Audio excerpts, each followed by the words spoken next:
Police സംഘം എത്തുമ്പോൾ രാഹുലിന്റെ അമ്മയും സഹോദരിയും മാത്രമാണ് വീട്ടിലുണ്ടായിരുന്നത്.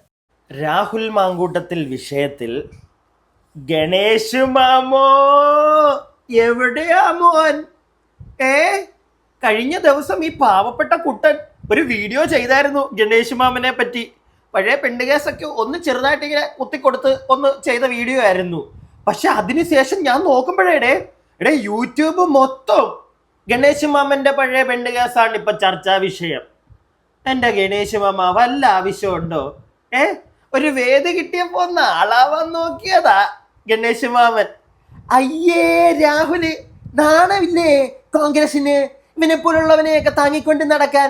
അവനെ അങ്ങോട്ട് മാറ്റി ഞങ്ങളുടെ പാർട്ടിയിൽ നിന്ന് കളഞ്ഞു എന്ന് പറഞ്ഞു കഴിഞ്ഞാൽ ഉടനെ തീർന്നോ കോൺഗ്രസിന്റെ ഉത്തരവാദിത്യം എന്നൊക്കെ പറഞ്ഞ് വലിയ വലിയ ഡയലോഗ് അടിച്ചതായിരുന്നു ഗണേശ് മാമൻ. ഇപ്പൊ അണ്ണാക്കിലിട്ട് അങ്ങ് കിട്ടി മൊത്തത്തില്. പിള്ളേരെല്ലാം കുത്തിപ്പൊക്കിക്കൊണ്ട് വരിക പഴയ സാധനങ്ങളെല്ലാം. പ്രിയങ്കരനായ ഗണേശ് മാമൻ സ്വന്തം ഭാര്യയെ തല്ലി, ഓർമ്മയുണ്ടല്ലോ അല്ലേ ഭാര്യ തന്നെ രംഗത്ത് വന്നതും. പിന്നെ നമ്മുടെ സരിതമമ്മിയുടെ കൊച്ചിന് എന്തോ മുഖച്ചായോ എന്തൊക്കെയോ പറയുന്നു ഗണേശ് മാമ. എന്തെങ്കിലുമൊക്കെ സത്യമുണ്ടോ ഗണേശ് മാമ ഇതിനകത്ത്? അല്ല, ഇത്രയും വലിയ ആഠിത്യമുള്ള ഗണേശ് മാമന് ഉളുപ്പുണ്ടോ? ഉളുപ്പ് വേറൊരുത്തനെ കുറ്റം പറയാനിരുന്നോണ്ട്. തനിക്ക് ഒരു അവകാശം ഇല്ലട്ടോ ഗണേശ് മാമ, ഒരവകാശം ഇല്ല തനിക്ക് വേറൊരുത്തന് കുണ്ടിയില്ല എന്ന് പറയാൻ. മനസ്സിലായോ? കാരണം താൻ തന്നെ ആദ്യമേ തപ്പി നോക്ക് തനിക്ക് കുണ്ടി ഉണ്ടോ എന്ന്, എന്നിട്ട് താൻ മറ്റുള്ളൊരുത്തന്റെ കുണ്ടിയെ കുറ്റം പറയാൻ ഇറങ്ങുക കേട്ടാ. പക്ഷെ എന്തിനാ ഞാനിവിടെ?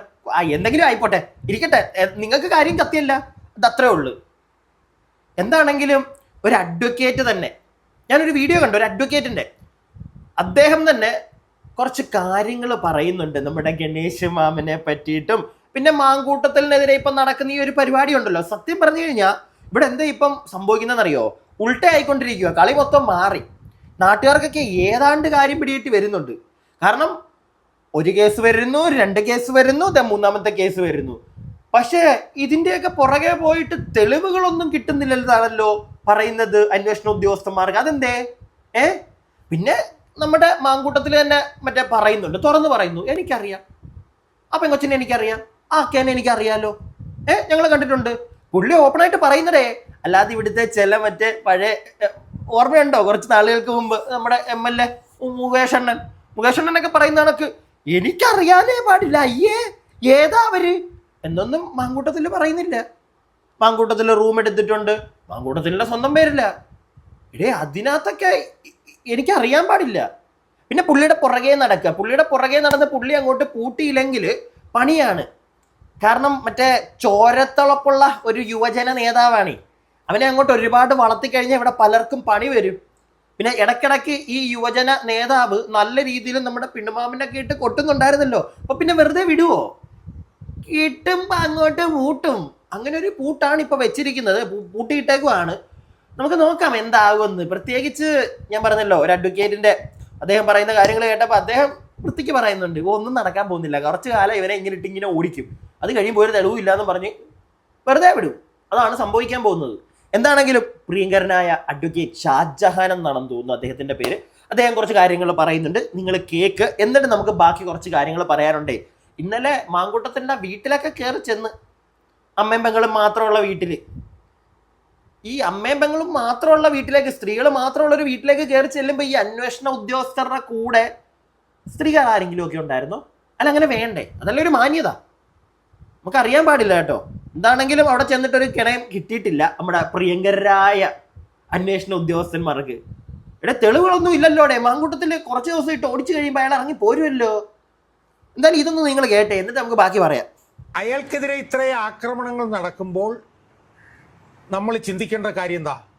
സോളാർ പരാതിക്കാരിയിൽ കുട്ടിയുണ്ട് എന്ന് CBI അന്വേഷണ റിപ്പോർട്ടിൽ രേഖപ്പെടുത്തിയ സോളാർ പരാതിക്കാരിയുടെ ഭർത്താവിൻ്റെ കൊടുംക്രൂരമായിട്ടുള്ള മർദ്ദനം മന്ത്രി ഭവനത്തിൽ വെച്ച് ഏറ്റ, ഒരു പിടി സ്ത്രീപീഡന ആരോപണങ്ങൾ നേരിട്ട, സ്വന്തം ഭാര്യയെ പോലും തല്ലിച്ചതച്ചെന്ന് ഭാര്യ തന്നെ വന്ന് ചാനലിൽ പറഞ്ഞ ഒരു വൃത്തികെട്ട രാഷ്ട്രീയ മാലിന്യം കേരളത്തിലൊരു മന്ത്രിയായിരിക്കുകയാണ് നമ്മൾ ഓർക്കണം. ഒന്നാമത്തെ കാര്യം. രണ്ടാമത്തെ കാര്യം, ഒരുപിടി സ്ത്രീപീഡന ആരോപണങ്ങളുടെ ഭാഗമായി കുറ്റപത്രം സമർപ്പിക്കപ്പെട്ട ഒരാൾ MLA ആയിട്ടിരിക്കുകയാണ്. ആദ്യത്തത് ഗോപി ഗണേഷ് കുമാർ ആണെങ്കിൽ രണ്ടാമത്തത് പിന്നെ മുകേഷ് MLA ആണ്. അതെ. ഇങ്ങനെ രണ്ടുപേർ ഭരണകക്ഷിയിലിരിക്കുമ്പോഴാണ് കുറച്ച് ആരോപണങ്ങൾ മാത്രം, അത് വളരെ ഗുരുതരമായിട്ടുള്ള ആരോപണങ്ങൾ ആയിക്കോട്ടെ, ഗുരുതരമായിട്ടുള്ള അതിഗുരുതരമായിട്ടുള്ള ഒക്കെ ആയിക്കോട്ടെ, ആണെങ്കിൽ പോലും ആരോപണങ്ങൾ മാത്രം നേരിട്ട ഒരു ജനപ്രതിനിധിയെ, ഒരു ചെറുപ്പക്കാരനെ ഇത്ര ഭീകരമായി കൈകാര്യം ചെയ്യുന്നത് ഈ ഈ ഈ ഈ ഇവിടുത്തെ പിന്നെന്താണ് വനിതാ സംഘടനകളൊന്നും കാണുന്നില്ലേ? ഞാൻ ചോദിക്കട്ടെ, ഇവിടുത്തെ ഈ പാർവതി തെരുവോത്ത് മുതൽ അവരിനിപ്പോ എന്ത് വന്നാലും അവര് പുരുഷന്മാരോടൊപ്പം നിൽക്കില്ല. അല്ല, പുരുഷന്മാരോടൊപ്പം നിൽക്കുന്നു സ്ത്രീ എന്നുള്ളതല്ല ഇതിനകത്തെ വിഷയം. ഇതിനകത്തെ വിഷയം എന്ന് പറയുന്നത് നമ്മൾ കേട്ടുകേൾവിയില്ലാത്ത നിലയിലുള്ള കടുത്ത മനുഷ്യാവകാശ ലംഘനമാണ് ഇപ്പൊ ഇതിനകത്ത് ഇൻവോൾവ് ആയിട്ടുള്ളത്. ഈ സ്ത്രീ സംഘടനകൾ, എല്ലാവർക്കും സ്ത്രീ സംഘടനകളുണ്ടല്ലോ, എല്ലാ പാർട്ടികളും സ്ത്രീ സംഘടന, ഏത് മാളത്തിലാണ് അവരുള്ളത്? ചേട്ടാ, പ്രിയപ്പെട്ട ഷാജഹാനിക്ക, ഒരു കാരണവശാലും സ്ത്രീ സംഘടനകൾ അയ്യോ അവർ പാവങ്ങളെ ജീവിച്ചു പൊക്കോട്ടെ, അവർക്ക് അങ്ങോട്ടും ഇങ്ങോട്ടും കല്ലെറിയാൻ തന്നെ സമയം തികയുന്നില്ല, പർവ്വതി തിരുവത്തത്തിനൊന്നും പിടിച്ചോണ്ട് വരല്ലേ, പാവ അൺഫോളോ ചെയ്ത് കളിച്ചോണ്ടിരിക്കുക. ഗീതു മോഹൻദാസിനെ അൺഫോളോ ചെയ്യും, ഗീതു മോഹൻദാസ് തിരിച്ച് അൺഫോളോ ചെയ്യും. അവരാ കളി അങ്ങ് കളിച്ച് പൊക്കോട്ടെ, കൊച്ചു കുഞ്ഞു പാവകള, അവരങ്ങനെ അവരുടെ പിണക്കങ്ങളും ഒക്കെ ആയിട്ട് അവർ പൊക്കോട്ടെ, അവരെ കൊണ്ടൊന്നും പ്രത്യേകിച്ച് ഒരു മാങ്ങാണ്ടിയും ചെയ്യാൻ പറ്റത്തില്ല, അത് വിട്. പക്ഷെ അതിന് മുമ്പായിട്ട് അദ്ദേഹം പറഞ്ഞൊരു കാര്യം നിങ്ങൾ ശ്രദ്ധിച്ചായിരുന്നോ? കമ്മ്യൂണിസ്റ്റ് പാർട്ടിയിലെ രണ്ട് ചേട്ടന്മാർ, ഗണേഷ് മാമനും മുകേഷ് മാമനും, രണ്ടു പേർക്കുമെതിരെ എവിടെ മുകേഷ് എന്തായാലും ഒരു അക്ഷരം മിണ്ടാൻ വന്നിട്ടില്ല മാങ്കൂട്ടത്തിന്റെ കേസിൽ. നല്ല കാര്യം, അത് ഉറക്കായിരിക്കുന്നേ നല്ലത്. കാരണം തനിക്കൊന്നൊരു അവകാശമില്ല. പൊന്നണ്ണ, കാശിന്റെ പിടിപാടിന്റെയും പേരിലൊക്കെ തന്റെയൊക്കെ പല വൃത്തികേടുകളും ഇവിടെ മുങ്ങിപ്പോയിട്ടുണ്ട്. നീയൊക്കെ വന്നിട്ട് വേറൊരുത്തനെ, അതും പോട്ടെ, വേറൊരു മെയിൻ ഒരു പോയിന്റ് ഇദ്ദേഹം പറഞ്ഞപ്പോഴത്തേക്ക് ഞാൻ ശ്രദ്ധിച്ചൊരു കാര്യം എന്താണെന്നറിയാവോ? നിങ്ങൾ എത്ര പേരത് അങ്ങനെ മനസ്സിലാക്കുമെന്നറിയില്ല. യുവത്വം മനസ്സിലായില്ലേ? ഒരുപാട് പ്രായമുള്ള കിളവന്മാരായിട്ടുള്ള മന്ത്രിമാരൊന്നും അല്ലെങ്കിൽ നേതാക്കൾ അല്ല, ഒരു ചെറുപ്പക്കാരനാണ്. അവനെ അങ്ങോട്ട് ഇല്ലാതാക്കിയില്ലെങ്കിൽ പണിയാവും. അവൻ ചോദ്യങ്ങൾ ചോദിക്കും, അത് പ്രശ്നമാകുവേ. നമ്മുടെ പ്രിയങ്കരായിട്ടുള്ള മാധ്യമങ്ങൾ ചില ചോദ്യങ്ങൾ ചോദിക്കുമ്പോൾ നമ്മുടെ പിണുമാമൻ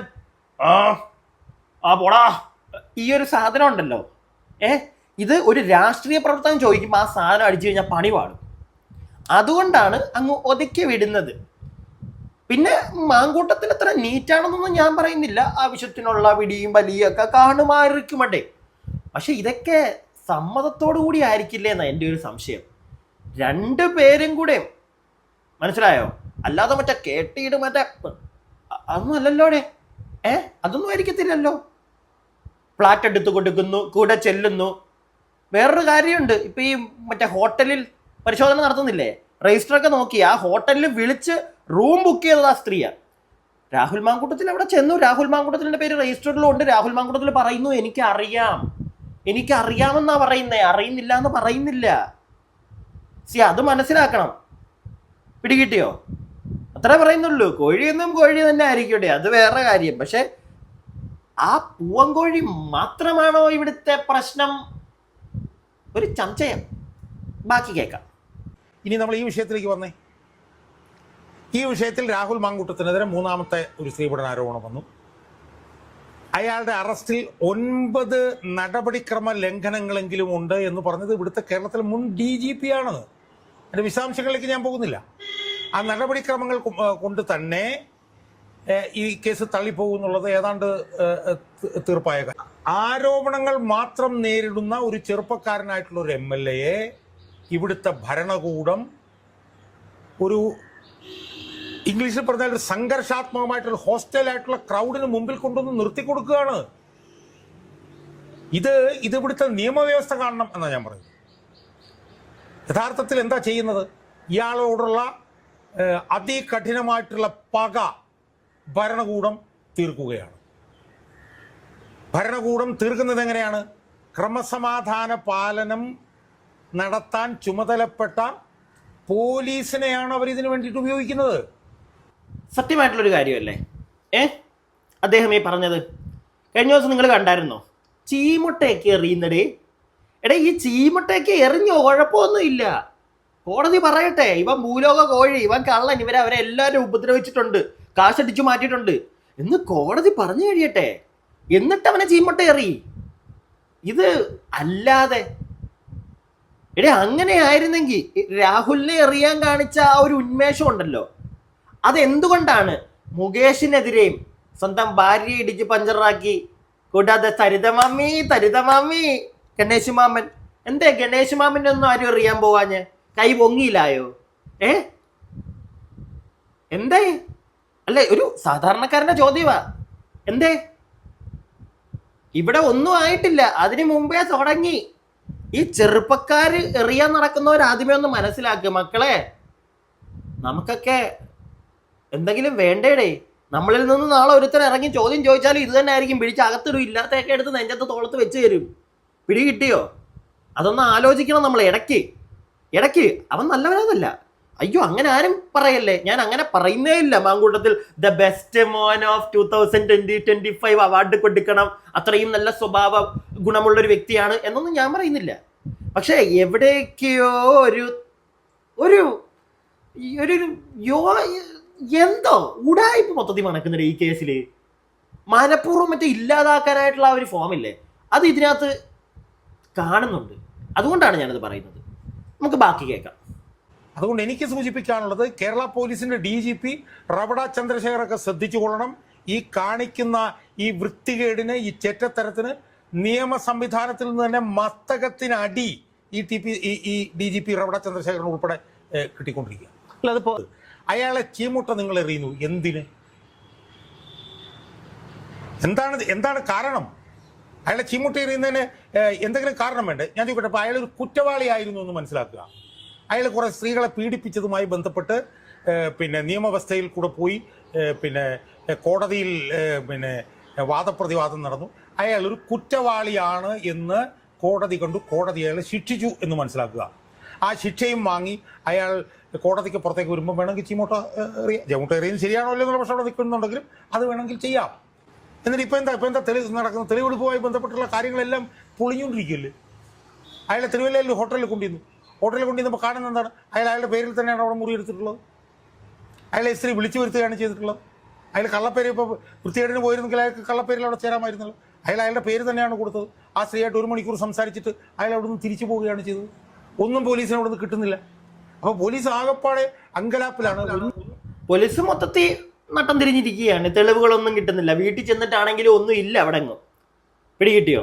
ഒന്നെങ്കിലെല്ലാം കരുതിക്കൂട്ടി നേരത്തെ രാഹുലിമോ മുക്കി, ഇല്ലെങ്കിൽ അവൻ തെറ്റ് ചെയ്ത് കാണത്തില്ലേ? നമുക്ക് അറിയത്തില്ലല്ലോ. തെറ്റ് ചെയ്തില്ല ഇൻ ദ സെൻസ് ഞാൻ പറയുന്നത് എന്തുകൊണ്ടാണെന്നറിയോ? ചിലപ്പോഴാണ് ഇതെല്ലാം രണ്ടുപേരും. ഇപ്പോഴല്ലേ ഒച്ച കേട്ടെ? ഇപ്പോൾ ഒച്ച ഇല്ലല്ലോ. ഇത്രേ ഉള്ളൂ, കൂടുതൽ ഞാൻ പറയാനില്ല. അത് ശരിയല്ല നമ്മൾ പറയുന്നത്, മനസ്സിലായോ? പിന്നെ അവസാനമാകുമ്പം ഇങ്ങനെയൊക്കെ പറയുവടെ.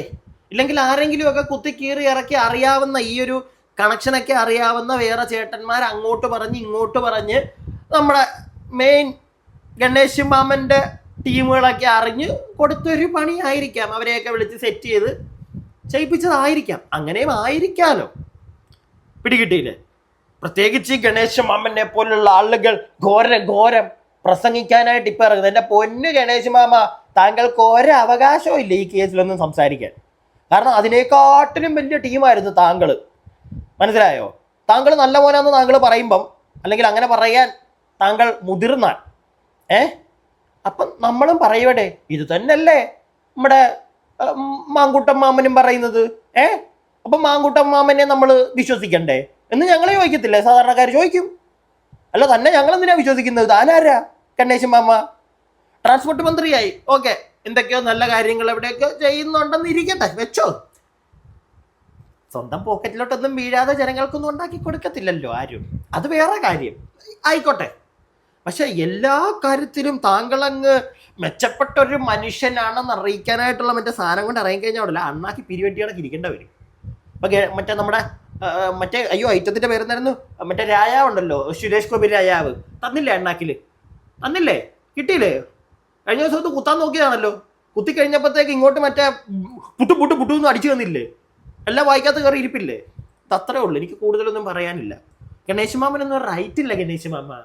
ഗണേശ് മാമൻ ചെയ്യുന്ന പരിപാടി ഇങ്ങനെ ട്രാൻസ്പോർട്ടിൽ എന്തെങ്കിലുമൊക്കെ നല്ല കാര്യങ്ങൾ ചെയ്ത് അങ്ങ് പോവുക, അവിടെ എന്തെങ്കിലും ചോദ്യം വന്നാൽ സംസാരിക്കുക, അതാണ് താങ്കൾക്ക് ഏറ്റവും നല്ലത്. സുരക്ഷിതത്വം. അതല്ലാതെ ഈ പെണ്ണ് സീനിലൊക്കെ അവനെ അങ്ങോട്ട് തീർക്കണമെന്ന് പറഞ്ഞ് ഇറങ്ങുമ്പം ഇപ്പൊ അതേ കുത്തിപ്പൊങ്ങി നടക്കുന്നതൊക്കെ പഴയ മൂക്കൊക്കെ ഇടിച്ച് പ്ലിങ്കി ആയിട്ടിരിക്കുന്നതൊക്കെ ഇങ്ങനെ കുത്തിപ്പൊങ്ങിക്കൊണ്ടിരിക്കും.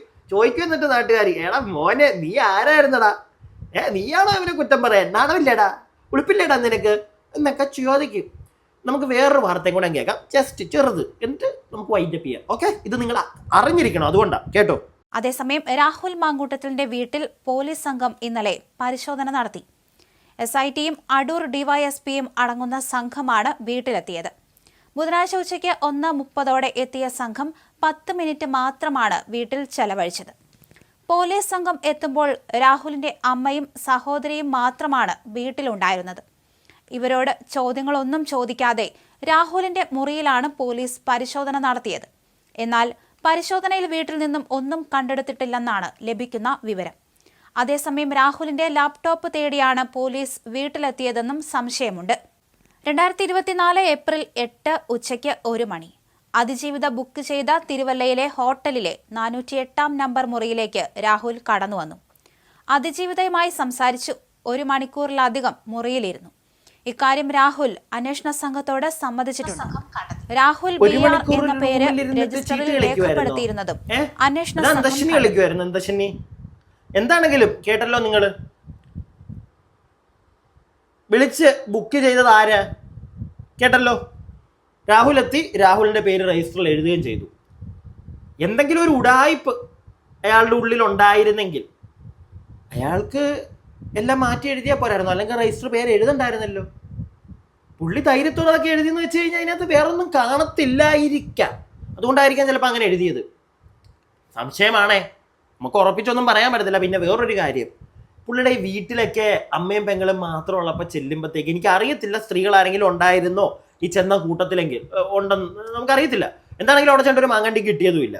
അപ്പം അങ്ങനെയുള്ള പോകുമ്പം അമ്മയും പെങ്ങളും ഒക്കെ അവരുടെയൊക്കെ മാനസികാവസ്ഥ എന്താണെന്ന് അറിയത്തില്ല. എപ്പോഴും ഒന്നും ഇനി കയറി ചെല്ലാതിരിക്കുക, കയറി ചെന്നും ഒരു തേങ്ങയും കിട്ടിയില്ല, ഇനി അങ്ങോട്ട് പോകാതിരിക്കുക. ഇനി അഥവാ പോവുകയാണെങ്കിൽ സ്ത്രീകൾ ഈ ലേഡി കോൺസ്റ്റബിൾസ് ആരെങ്കിലും ഒക്കെ ആയിട്ട് പോവുക. ഞാൻ പറയുന്നു, നമുക്കറിയത്തില്ല കഴിഞ്ഞ ദിവസം ചെന്നപ്പോഴും ഉണ്ടായിരുന്നോ എന്ന്, അതിനെപ്പറ്റി ഒന്നും പറയുന്നില്ല. പക്ഷേ അത് നമ്മൾ പറയണമല്ലോ, ഇല്ലെങ്കിൽ അങ്ങനെ കൊണ്ടുപോകണം. ഞാൻ എൻ്റെ അഭിപ്രായങ്ങൾ പറഞ്ഞത് മൊത്തം. നിങ്ങളുടെ അഭിപ്രായങ്ങൾ പ്രിയപ്പെട്ടവരെ താഴെ കമന്റ് ബോക്സിൽ. അടുത്ത വീഡിയോയിൽ നമുക്ക് എത്രയും പെട്ടെന്ന് അങ്ങോട്ട് കാണാം. ഗണേശ് മാമോ. അപ്പൊ അടുത്ത വീഡിയോ ആയിട്ട് കാണുന്നവരേക്കും stay tuned and stay weird.